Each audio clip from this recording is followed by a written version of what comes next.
Now let's move on to the concept of degree. Now when you see a degree of a vertex, is the number of edges connected to that particular vertex. And in an undirected graph, when you see a loop connecting to a vertex, we count it as 2. So looking at this diagram, we can see that the vertex A, we have a loop. Because it's an undirected graph, we will count the loop as 2. Then edge 1 is also connecting to the vertex A, adding to the 2, making 3. Edge 2 is also connecting to A, making 4. Edge 3 is also connected to A, making 5. So here we can conclude that the degree of the vertex A is 5. The same also applies to D. Here we only have one edge connecting to the vertex D. There is no loop, so the degree of the vertex D is 1. Now let's take the degree for the vertex C.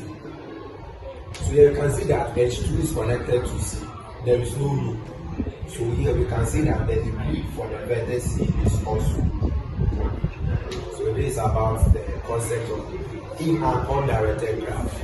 About of the graph J above. Yes. So now this is that we are going to look for the degree of each vertex following the same concept. In an undirected graph, when you see a loop, count it as 2. When you see an edge connecting to a vertex, you just count it as 1. So solving for the degree for the vertex E, let's count. You can see that A has a loop, so we count it as 2. And we also have an edge connecting to A, making 3. Then we add this edge, making 4.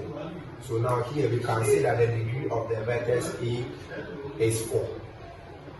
Now let's move to the degree of the vertex B.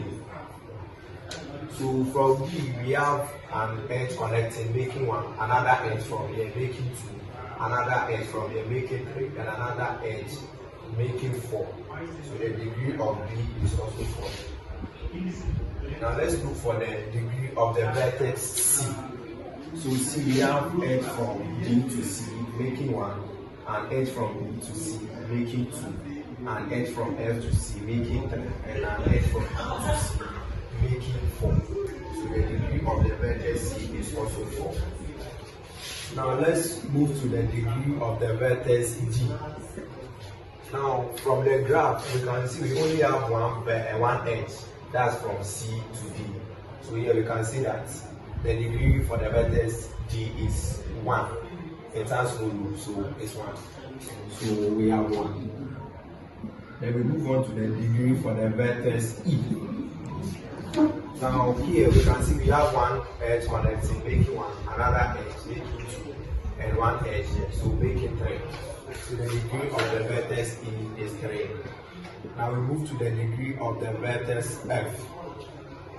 Now from F, we can see we have one edge here, making 1, another edge, making 2, another edge, making 3, another edge, making 4. So the degree for the vertex F is 4.